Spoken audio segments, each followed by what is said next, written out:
never there for me. When I was struggling, you was never there, homie. My friends in the past never really cared for me. I felt so cold, all alone, doing things on my own. And this was every day, worked all night, so mom wouldn't pay. Crazy bills on the mind made a tough day feel even worse. I had nobody to make the feelings reverse. This life I'm living is search, and now was the first. Son in college, working part-time to get my car fixed. It put dents in my pockets. Know what I'm trying to say is, I depended on dudes for mad shit, but they didn't come through for half of it. So the fact is, we all actors in this movie of life. Welcome back to another episode of The Struggling Artist. I'm here with Charles Baker. How you doing? I'm doing good, man. How you doing? I'm all right. Thanks for coming over, dude. Like, we're all really excited to have you here. Well, thanks. Thanks a lot. How's your day going? It's been going good so far. Yeah. Easy, beautiful California day. Took the kids to school, walked the dog, walk around the neighborhood with a little bag of poop. Okay. Not mine. Dogs. All right. So, yeah. How long have you been out here? 4 years in February 5th, be the exact date. But yeah, 4 years. What's crazy to me about that is that you've been out here for 4 years, and you've got like over 70 credits under your belt. I had 36 before I ever stepped foot in LA. And like one of those included a Terrence Malick film and Breaking Bad. Yeah. And so yeah, I was pretty and fortunate. Nicholas Winding Refn. I did that here, but yeah, those. So you worked with Terrence Malick before you moved out here? Yeah. That's crazy. I auditioned as a local hire in Oklahoma. I was living in Texas, but I drove the 3 hours up to Oklahoma City to audition for that, and it was one of the weirdest auditions I've ever had. What was that like? The first part was they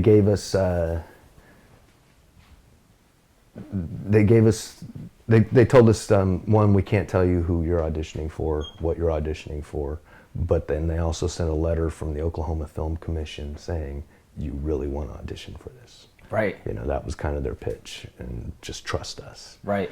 And so they said the first audition is come prepared with your own scene.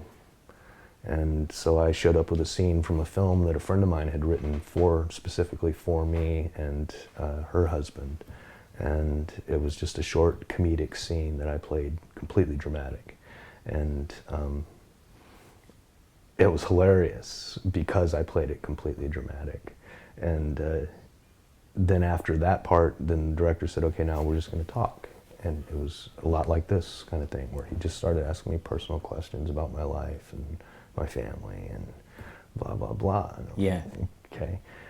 And they sent me home, and a couple days later I get called back, and they said, we have material this time, but you cannot get the material ahead of time.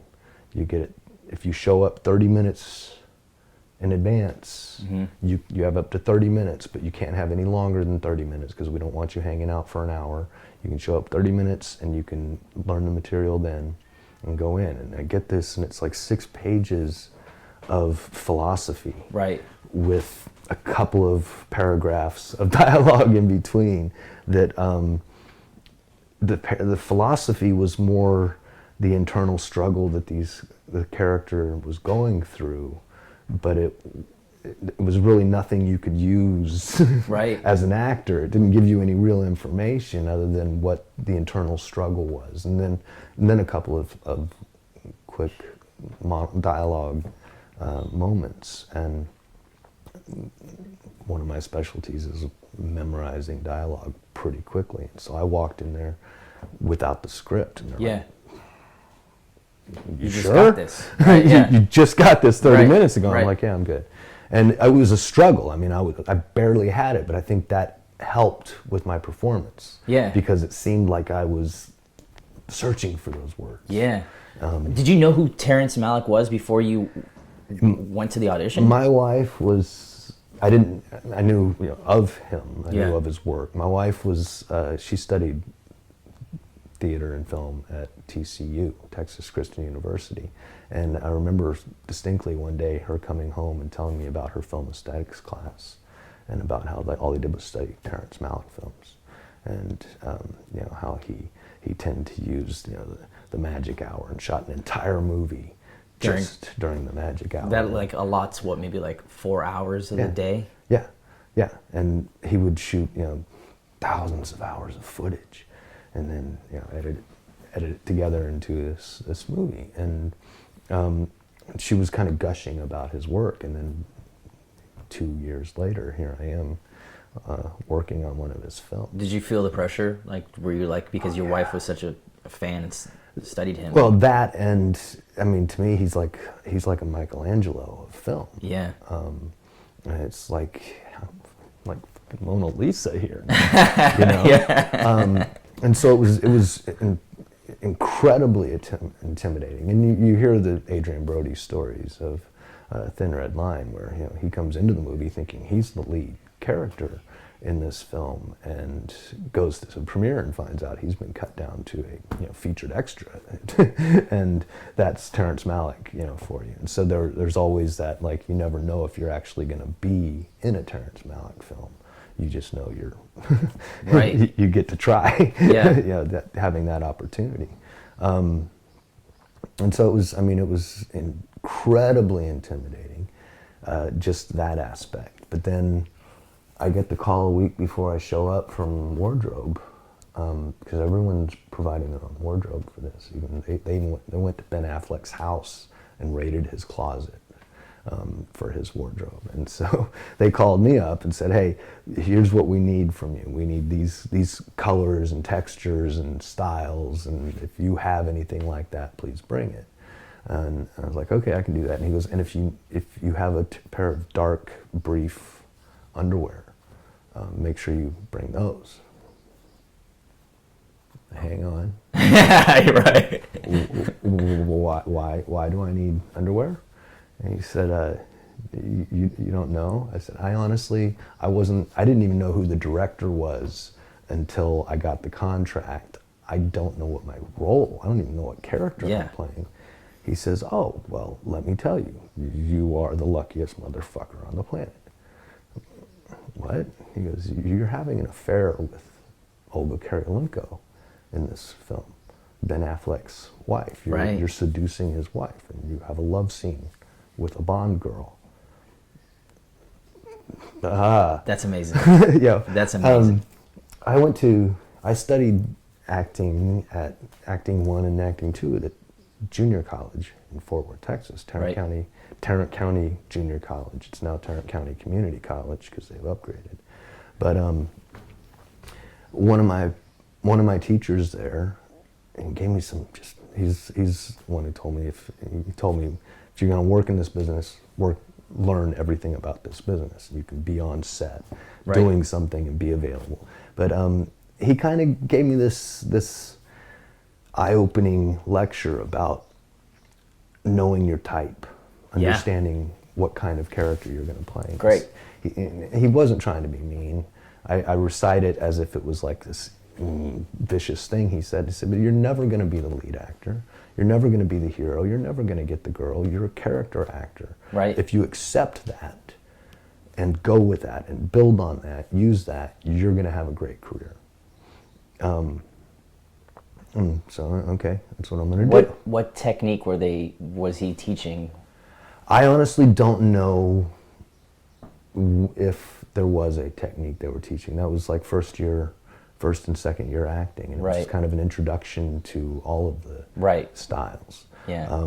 I had the benefit, though, at TCJC, all of the acting teachers were, and still are, working actors, and had careers, and so that was a big lesson for me, was being able to get this first-hand experience, as opposed to, I don't mean to belittle drama teachers, but like high school drama teachers tend to, they take high school drama in high school, they go to college to learn how to be drama teachers, and then they go directly into teaching drama, and they've never actually had real world experience. Right. And some of them are teaching techniques that have been outdated for... They haven't even tried themselves, decades. you know? Right. Like, yeah. Well, they're teaching techniques that have been outdated for decades. Right. And I was lucky enough to have these people who were kind of beyond that. who never really stressed what, whether it was Stanislavski or Stella Adler or Meisner, or I know, like, one of my first books that I was assigned to read was Uta Hagen's Respect for Acting, and I really dig her ideas, but I kind of go with what I call a Bruce Lee kind of style. Every style can be useful in any given moment. What degree did you walk out of there with? Were you? None. You didn't finish? No. I was paying my tuition by doing professional theater around Fort Worth, Dallas, with the teachers that were teaching me how to act. Yeah. And I like maybe I shouldn't be paying these same people that are teaching me on stage right how to do it in class too. And so my grandfather was 91. He finally lost his driver's license, and he needed someone to help take care of him. And he owned a duplex, and he asked me to move into the other side of the duplex while I was in school, and he would cover the bills as long as I drove him around, ran errands for him, helped take care of him and his wife. And I tried to do that while going to school at the same time, but he needed a lot more attention than I could. And so plus theater allowed me, he went to bed at 8 o'clock every night. So theater was something I could do without worrying about being there for him.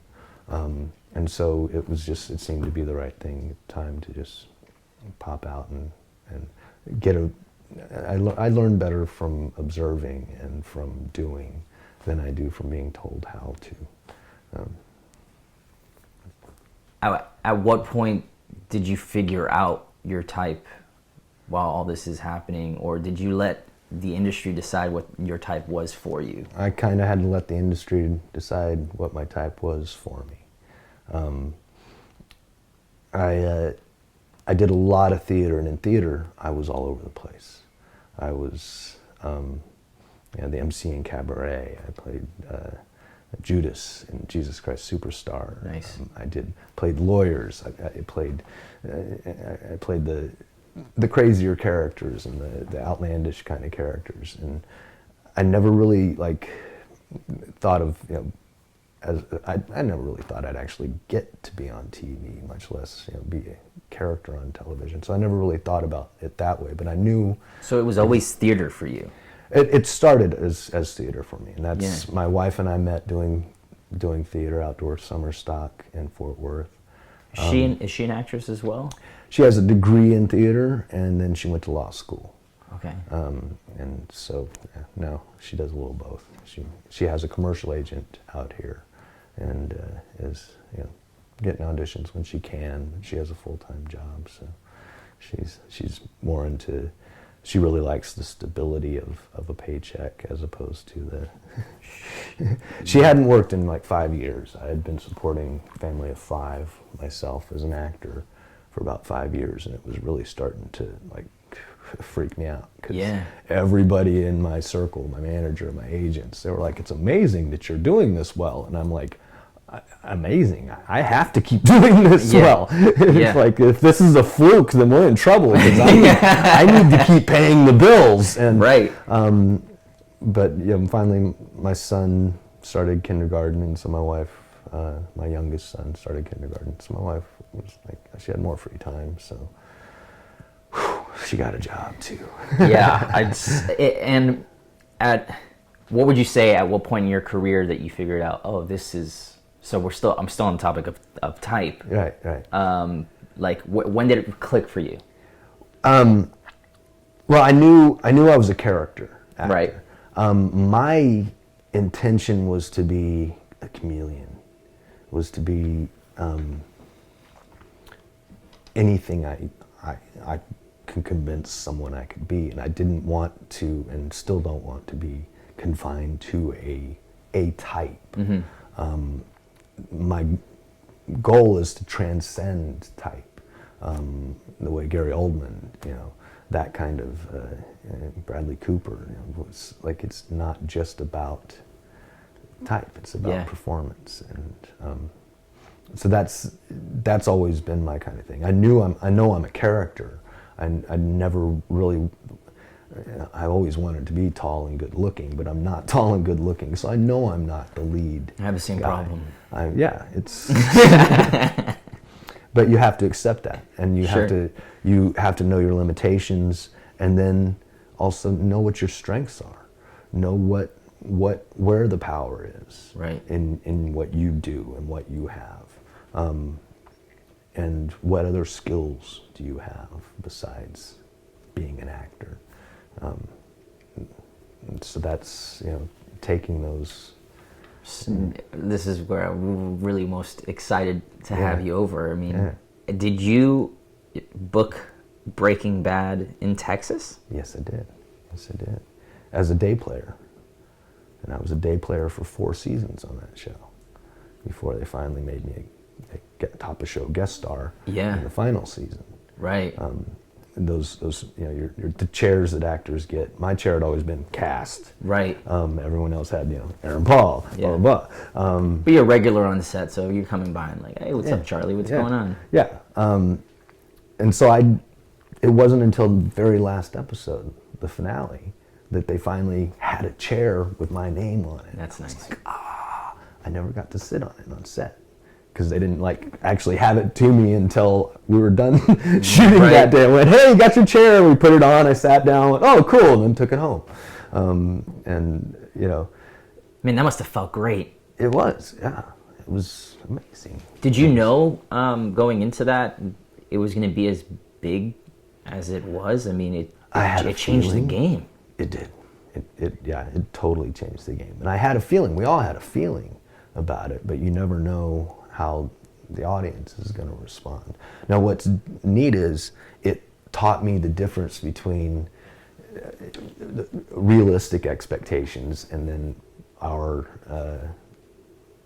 the fantasy we have. It's like, and it happens all the time for actors. Right. I'm always like, I'm spending checks before I even get them sometimes. I'm like, I'm going to go buy a car next week and I haven't even got the job. Right. Well, and then things like you do a small part on a TV series, and you think, I made it, I'm in. Now everyone's gonna know who I am, and then it's done, and like, oh, you were in that? Oh. So it it humbled you. It sounds like because you were like, man, I'm part of one of the greatest TV shows of all time, right? And you were thinking, I'm never gonna have to worry about work for the rest of my life. In a sense, yeah. I figured honestly, I got that point. My very first time ever on TV was a Walker Texas Ranger movie of the week. Yeah. Now, if you watch, what's that? Chuck Norris. Chuck Norris. Yeah. Now the TV series went forever, but it ended, and it had been over for like 3 years. Yeah. And after the series ended, Conan O'Brien did this wheel of Chuck Norris, Walker Texas Ranger wheel, where he pull this. Jackpot lever and then show scenes, clips. Yeah. So as a promotion for the movie of the week, he did that bit again and used clips from the movie that I'm in. Right. And made fun of those clips. And one of the clips was one of my scenes. Can I share that with everybody? Yeah. Cool. Let's go ahead and play that. Right? Can we do that? Now another one. I'm just kidding. That ranger said he's gonna get me. I need some money. I gotta get out of here. Simple as that. Oh, I'll tell you what's simple. You are gonna get out of here, you little maggot. Not before I beat you down!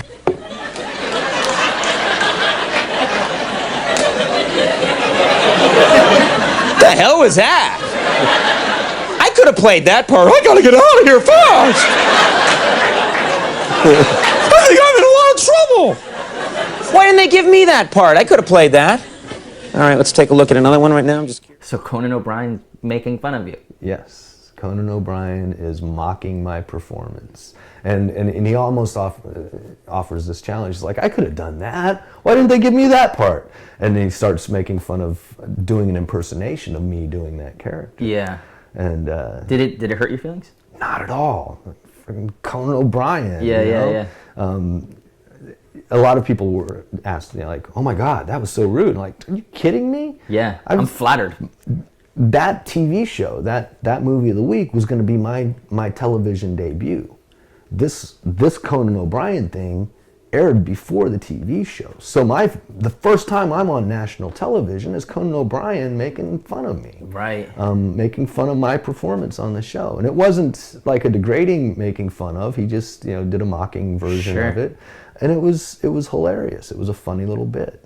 And to be like in that, it's like, I'm done. I'm there. Yeah, I'm there. I've Now I made have it. someone carry that around and go, yeah, this is me. You can get into the part now. It doesn't work that way. At that point, how long had you been acting? That was, like I said, my first on camera. That was the first time I ever spoke on camera. Okay. I hadn't been doing theater since before high school. Like what? Like 9 years into it? Yeah. Yeah. Your first thing? Yeah. I had been doing maybe professional theater for 3-4 years, on and off when I could, and community theater and everything else. I was under the impression when I decided I wanted to be an entertainer that in order to be one of the greats, you had to be a triple threat. Okay. And sing, dance, act. Yep. And so I did. I learned how to sing. I took tap, jazz, and ballet when I was in high school. I was a gymnast when I was a little kid, and that helped get me a scholarship to a dance school because they needed male gymnasts on their gymnastics team. And so in exchange for having me be on their gymnastics team, I got free dance lessons. You throwing back tucks, back handsprings? Yeah. No way. Yeah, I was a tumbling. Tumbling was my specialty, and that was. That's cool, man. Like I could, I did a little bit myself. So I mean, like I could throw back tucks. And, I could do a round off full layout back flip. oh, that's cool. I can do that on a trampoline. Yeah. That's, I surprised myself. I was just supposed to do just a round off back flip. And you just fully just. It was a round off back handspring. It was an audition or a tryout for a gymnastics school. And I was so excited that when I went to go do my back handspring, I jumped so high that I could see the ground going past my hands. Yeah, like okay, I guess I'm going to land this as a flip, and surprised myself the first time I did it. Yeah, when I see those guys there, the real badass guys are doing like double fulls. And it's just crazy to me. Yeah, and I ended up hurting myself too much doing that stuff without supervision in the wrong places, showing off for people, and but I had, like I said, I was under the impression you had to be a triple threat. Right. So I made, besides doing theater in Fort Worth, Texas, I also I danced with all the ballet companies. The local ballet companies hired me as a guest artist to be character roles in the ballet company. I was the Grinch Who Stole Christmas for a ballet company for several years. How does the dancing influence the physicality of what you're doing now as an actor? I wasn't necessarily hired for my dance skills. I was hired for my mime skills. Right. I studied from Johnny Simons at the Hip Pocket Theater, who was one of Marcel Marceau's proteges. And I did that because of learning through watching interviews, Actors Access, and things like that. Johnny Depp, Benny and June, because of his mime skills. Bob Hoskins, Who Framed Roger Rabbit, because of his mime skills. Right. Anthony, so you were influenced by those interviews, and you're like, I should probably entertain this. It was Keira Knightley in an interview about Pirates of the Caribbean. She was talking about the work on working on green screen and all the CGI, and she looked right at the camera and she said, "Pay attention in mime class."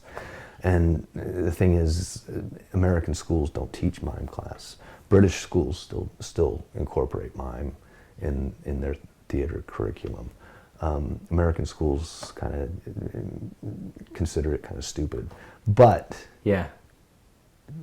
according to Bob Hoskins, Keira Knightley, Johnny Depp, if you want to fight CGI animals in a green screen room, you need mime skills to pull it off, to make it look real. And so I went, okay, I'm going to learn that. And so I worked with Johnny for 6 years, and that's they would use that in my dance. For dance companies that would hire me, they would use the mime. For, like I said, I played the characters. You know, the Grinch Who Stole Christmas for a ballet company. Every year I played that, and it wasn't because I was a great ballet dancer. It was because I could mimic the dance. But it was the Grinch. He's not going to be a good dancer, right? But it was the characters without the dialogue that they needed. They needed to see the performance, and so the mime is what really helps dictate my physicality on camera, because that's where you learn physical acting, and you learn how you can tell more of the story using your body. You don't need to boo hoo hoo hoo hoo to show that you're sad. Right. You can have a smile on your face, but the physicality can completely contradict that smile and give so many more layers to your performance. Yeah, that's so cool. For Breaking Bad, did you do anything to prepare for that? Like did you actually go out and do some meth, or? No. Luckily, I did not feel compelled. Okay. I'm not a method actor. Right. I've had life experiences. I've tried drugs. I had 2 older brothers who were consummate drug addicts. And I've seen the behavior, and I've seen what it does to people. But Skinny Pete wasn't Skinny Pete at first. I was originally hired as Skinny Stoner. That one I could pull off pretty easily. Okay. I know how stoners work. Right. And so I came in and I played the Skinny Stoner. And then they called back and brought me back as Skinny Pete, because, long story, they suddenly decided, oh crap, we need to keep, Aaron Paul needs to have a family. They were going to kill Aaron Paul off by the 4th episode in the 1st season. But then they liked him. Yeah. And so they kept him. And when they kept him, they went, now we need to give him a universe. Right. He needs family, friends, blah, blah, blah. And who do we bring in? Well, why not bring back some of the people we've already established? Right. And so that's how I lucked into remaining, because I was established as one of his friends. And it was easier to just keep me on than to go out and audition for more people. And I totally forgot what the point of this was. Well, just preparing for. So no, I didn't really prepare. It was supposed to be a day player. Skinny Stoner. Yeah, it was supposed to be a day player. Yeah. I learned pretty quickly in television all the work that we tend to learn as actors to do to prepare ourselves, all the background stuff. Yeah. I learned quickly in television that a lot of times I'm wrong. You don't always get the information you need. And so I don't always do that kind of work. You're kind of finding it. I find it as I go. Right. And I think a lot of that is just from muscle memory. I've working in theater and having to stay in characters for an entire show on stage without ever actually stepping foot off stage, I think helped me prepare for that kind of job, to where a lot of the stuff we do, we have checkpoints for as actors to prepare for a character.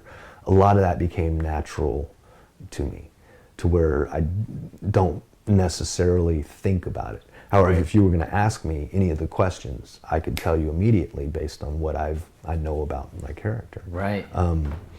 And so my first episode of Breaking Bad, I showed up Skinny Stoner, 4 lines. What kind of work can I do for that?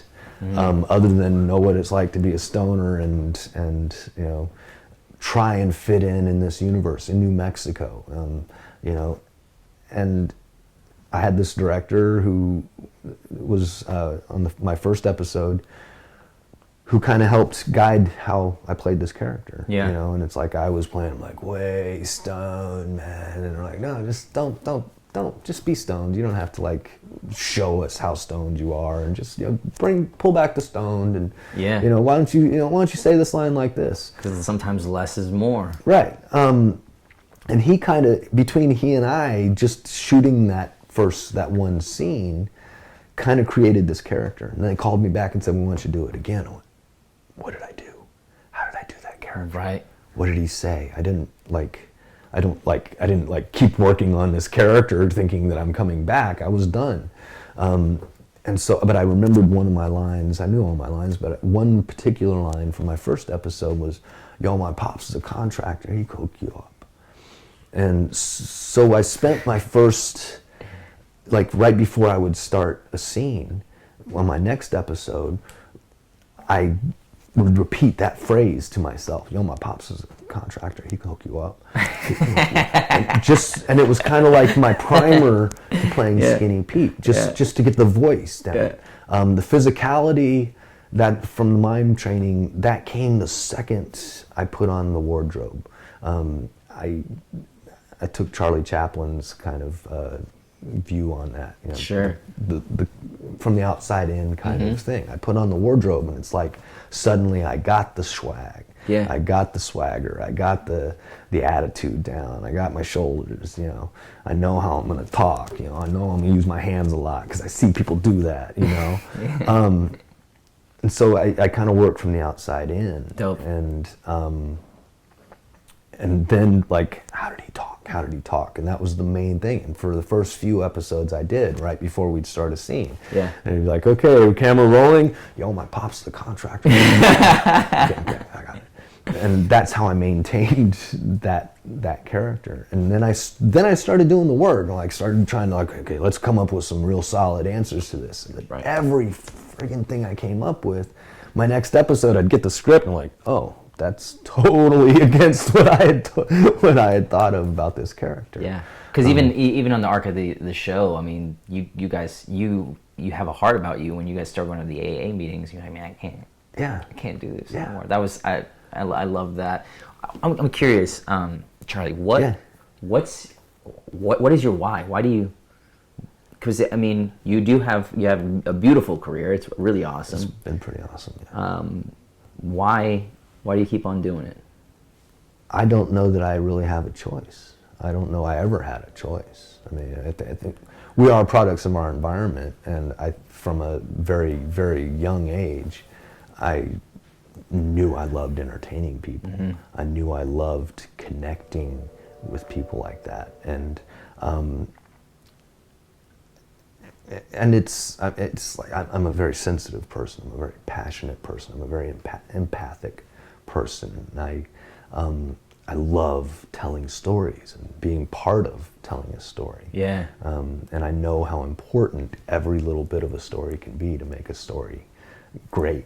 And it's, you know, it could be that this was, I knew the best thing I could do to piss my dad off. Could be. But it seems like there's other reasons why. Yeah. You know, why I... That surface maybe through other things. And yeah, I mean, I'm sure psychoanalysts will be trying to figure that out for years. You know, why do we do this? And I had one Shakespeare professor once tell me, we're all here because we're not all there. It's like, that's pretty much it. You know, we're all damaged, flawed individuals, and this is our opportunity to kind of relish in that damage and flawedness. So, what is one thing you have to do every day to feed your artist? Learn something new every day. It's a word, a phrase, a skill, anything. I think it was Stella Adler said, "There's nothing more boring than an actor who only talks about acting." Yeah. Like, to me, being an actor is a lifestyle. It's every waking minute is about something to do with being an actor, and that includes knowing how to do stuff that aren't necessarily acting. Right. I mean, there are several people who look the part. There are several people who fit this character type exactly.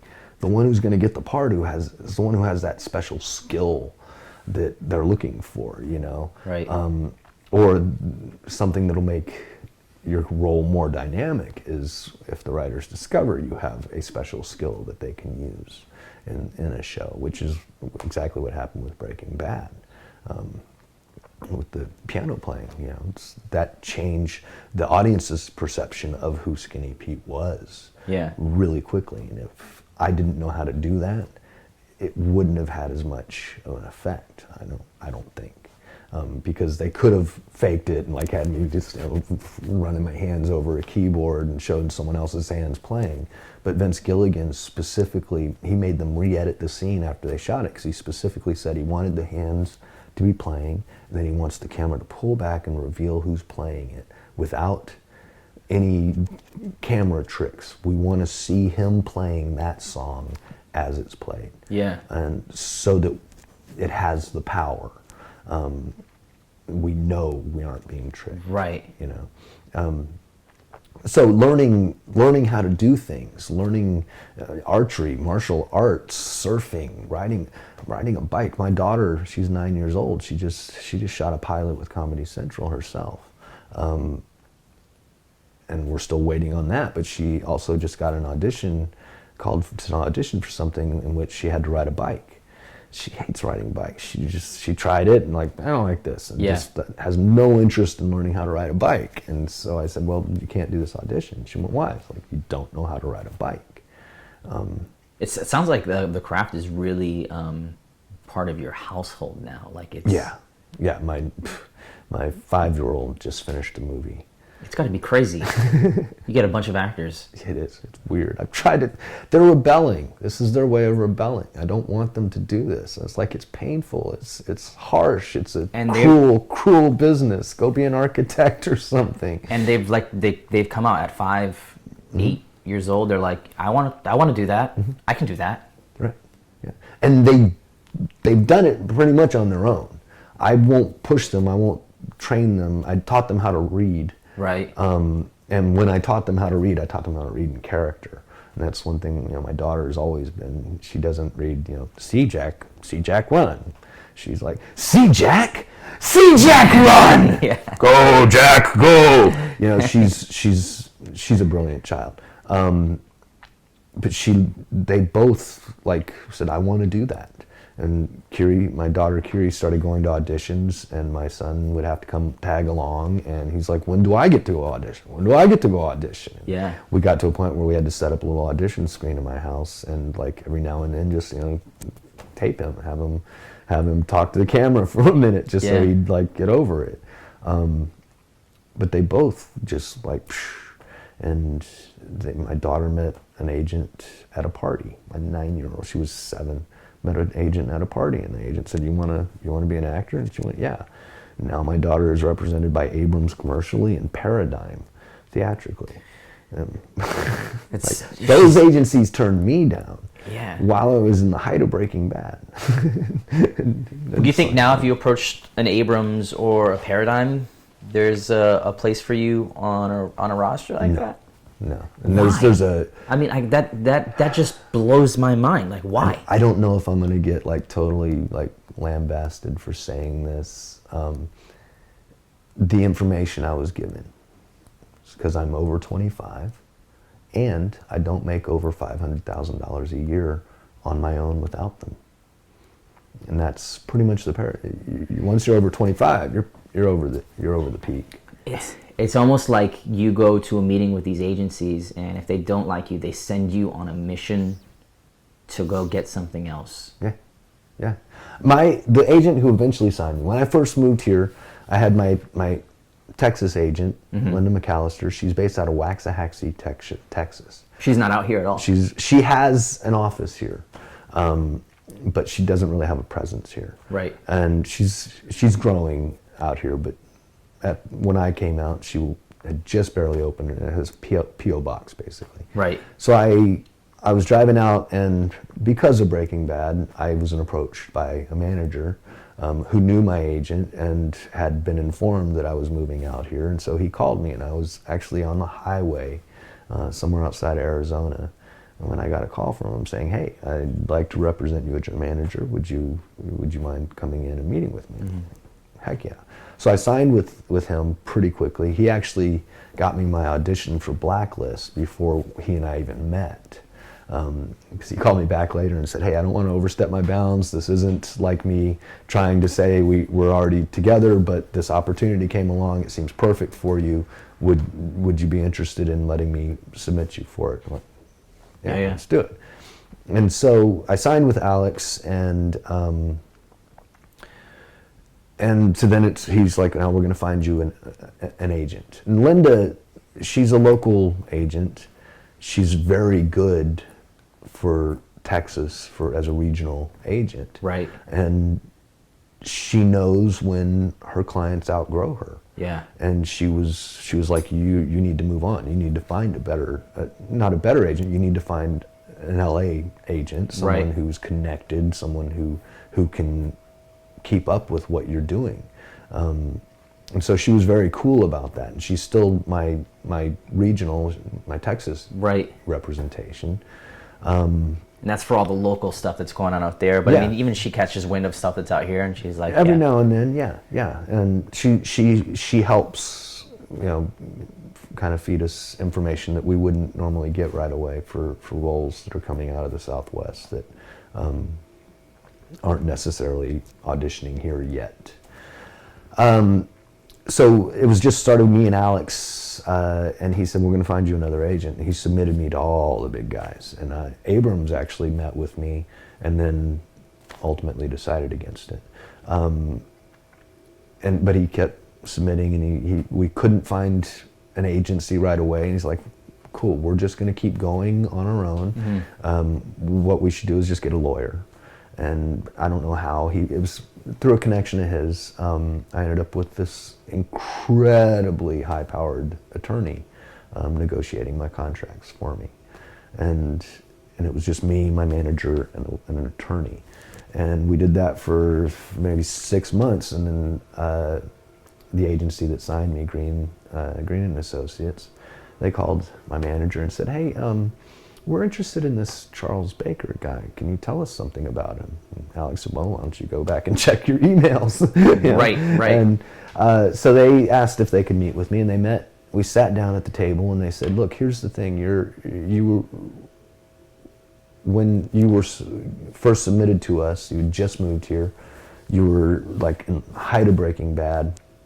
We wanted to see what you were going to do. Were you going to sit back and rest on your laurels and just take it easy, or were you going to keep going? And the fact that you kept going is what made us ultimately decide to call you in. And groovy, let's do it. And so they signed me on, and it's been a friggin' train ride ever since. I mean, that's really cool. Yeah. You sound like you have a solid team now. Yeah, and that's a huge part of it. What advice would you give to someone just starting out? Ooh. Try and figure out what else you would do. What would you do if you couldn't do this? And if you can think of something, go do that. That's the first bit. Have serious respect for not only the craft, mm-hmm. but for the business. And that's a lot of people forget. It's show business. And if you really look at it, every bit of it is a business. Yeah. We are the product, but we are also the CEO of our company. Right. And how you market your product, how you sell your product, who is selling your product, all of that has to be based on business. It's. At what point did you figure that out? Because I mean, like early on, it wasn't for me personally. I kind of knew that, like, you've heard people say it's a business, but I don't think it wasn't until recently, maybe like last couple of years, that I was like, oh wow, my business game needs to tighten up. Yeah. The full extent of it really is still kind of catching up. But I took a workshop in Fort Worth from a girl. She's actually my Linda McAllister's daughter, Scarlett McAllister, mm-hmm. who is also an actor. And she was doing workshops she had some some credits compared to most of the actors in around Fort Worth, Texas. And so she was doing workshops with people. And one of the things that she said that really knocked me kind of was, as actors, we feel we are artists. Right. The second you decide you want to get paid, you cease to be an artist and become a businessman. Okay, that makes sense. Because now you have to start thinking of it as a business. It's a very visceral business. It's a very passionate business. It's an aesthetic business, but it's a business. Do you think that's a?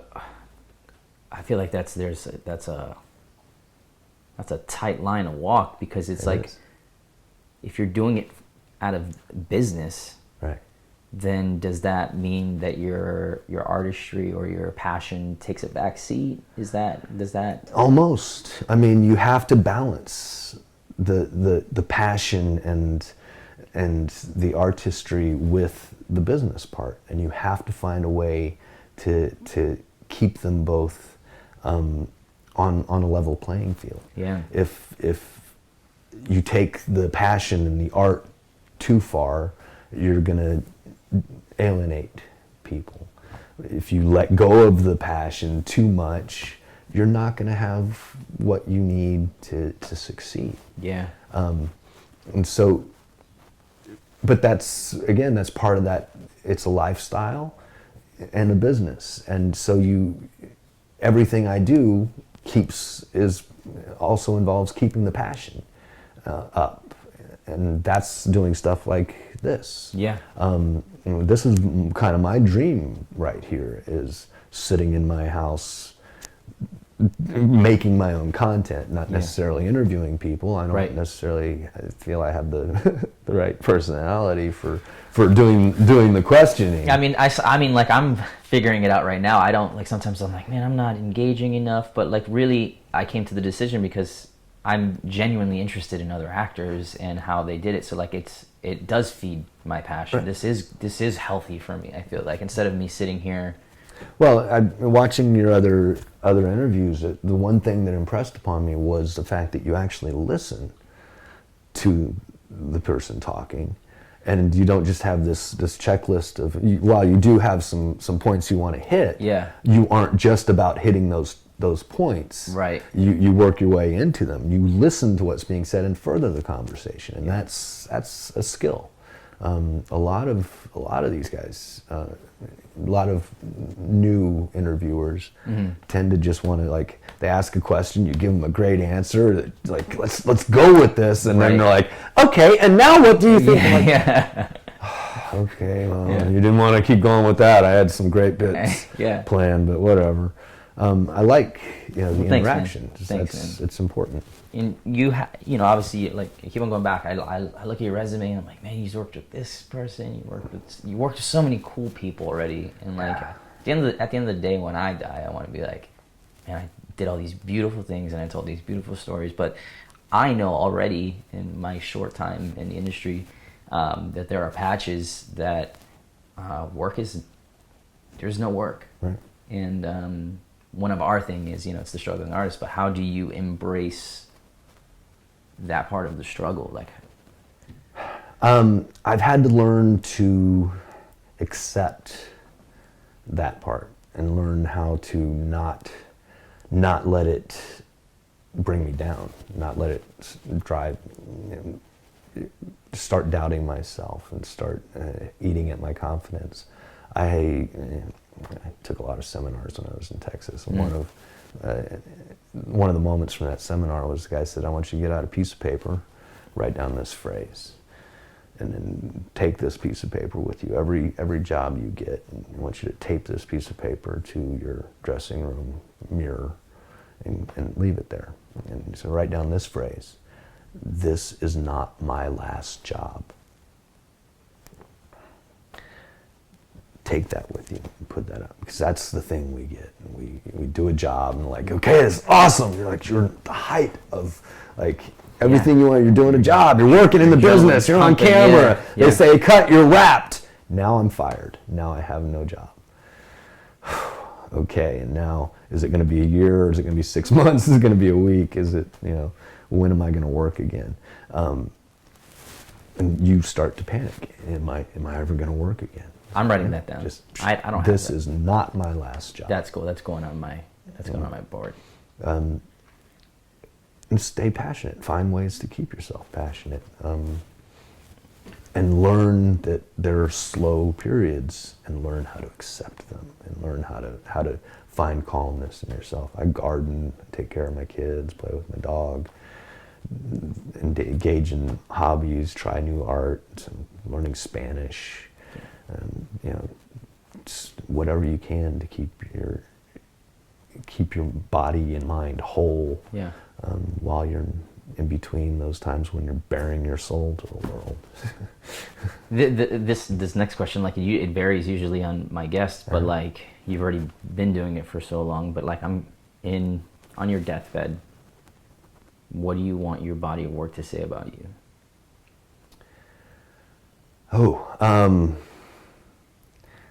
I read this thing about on a deathbed, and someone said, when I die, I don't want to be surrounded by my resume. I don't want to be surrounded by my bank accounts or my property or the cool toys. I want my family. I want my family to be there.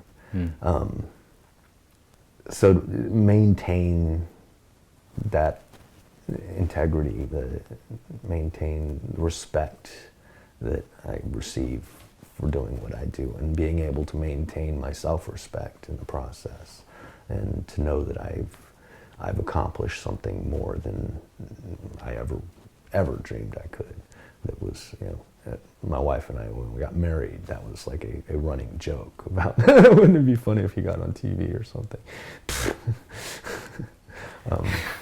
Yeah. It's a legacy, I want, I'd love to be remembered not as Skinny Pete, but as Charles Baker, who happened to play Skinny Pete, along with this other plethora of other interesting, dynamic characters. I think that's nice. Yeah. I forgot to ask this question. Yeah. What part does social media play in your career? Is it important to you?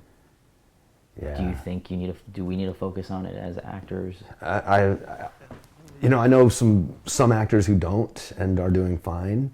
I've been kind of informed that it really does matter, that Twitter followers matter, Instagram followers, people paying attention. There's like a price tag on your head, and it comes with the amount of people you bring to a project, and the more proof you have that you have people who are loyal and will come see what you do, and people who will promote what you do, the more the more seriously you get looked at. Yeah, they entertain the idea of actually bringing you onto a project, right? Because you bring value, right, to that project, right. I'm not a big fan of it. I'm not. It's like Bruce in one of your other interviews said. It's totally counterintuitive for me to be self-promoting and bragging about what I do, but I had to squelch that a long time ago, because I couldn't afford a publicist. I couldn't afford public relations. But the thing that keeps people interested is feeling like they're coming along with the ride. They live vicariously through you. Right. One of the neat things about social media is Ian Anthony Dale, an actor, once told me he said it gives people the illusion of accessibility without actual accessibility. And it's kind of important. People love to be able to talk to people they see on TV, and people they admire, and get to kind of be inside. And the more opportunities they have for that, the more they're going to be with you and cheering along. But again, it's that whole business idea. It's how do you market yourself? And this is free marketing. That's all it is. It's free marketing. Why wouldn't you use that? Yeah. unless you're just a horrible person and you don't want people to see that, then yeah, it's a good idea. Yeah. But try to help develop your brand. Yeah. And use that to and I mean, like, I think too, I'm like, for me too, instead of, because I sometimes feel guilty about like being self-promoting. Right. So I want to offer something, which is another reason why I'm having people come over to my office is to like educate people on, you know, an actor or a director or somebody they may not have heard of. Right. You know. Right. Last question. Yeah. What has your time in the entertainment industry taught you?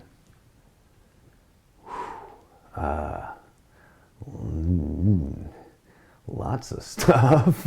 I know but I mean, like, if you could share some stuff that. How one, it's taught me patience, immeasurable patience. You shoot a movie. I shot a movie in like 2013. It's maybe coming out this year. You know, Terrence Malick's film, 3 years in editing.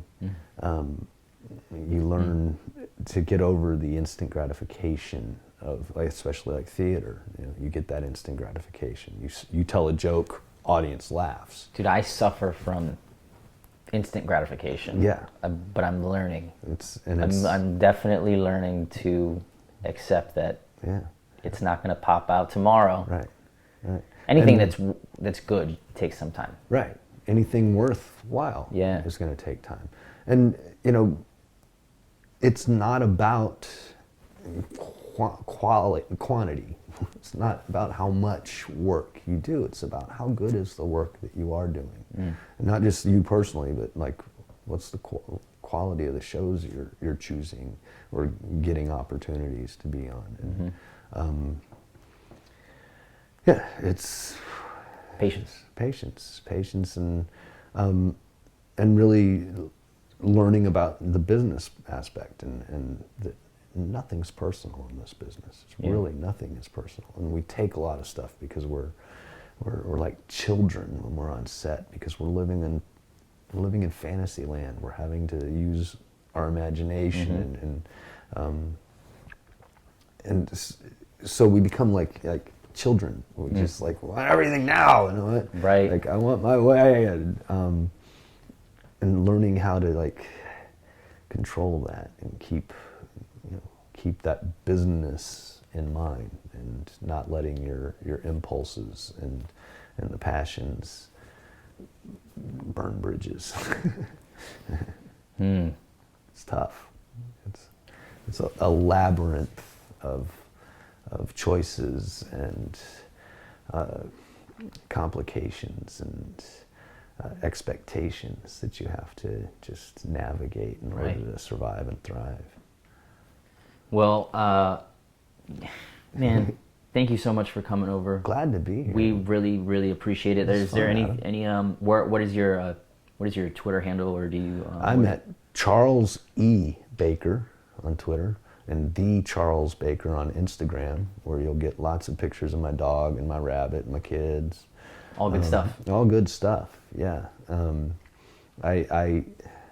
I sometimes am absent on Twitter when I just don't have anything wonderfully positive to say. If I'm down, you probably won't hear from me too much. I don't like to whine and bitch and complain as much as I used to in open public forums. I try and keep it positive and try and keep it engaging. Right. I'm a lot better at responding to comments and questions than I am at just posting random shit.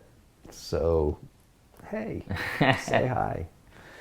You are no longer just Skinny Pete to me, by the way. Right on. Thank you. You're Charles Baker, and thank you very much. I really, really appreciate you coming over. Glad to be here, Adam. All the guys, we're pumped. Dudes. Yeah, man. Right on. So thanks for coming, Hey, dude. glad to be here, man. Anytime. I'd love to come back. Yeah, we'd love to have you Cool. back. Maybe do an update. Yeah. I gotta stay paid, so my fam is good. I'm in the streets with my man is hood. I could change if I can, I could, but ain't too many options coming where I'm from. Ain't no millionaires for the slum dog, so we gotta run hard. Little kids stealing lunch cards, grow up fast, get a gun charge. It's what they used to get money when they rob me. I'm on my job and I struggle hard.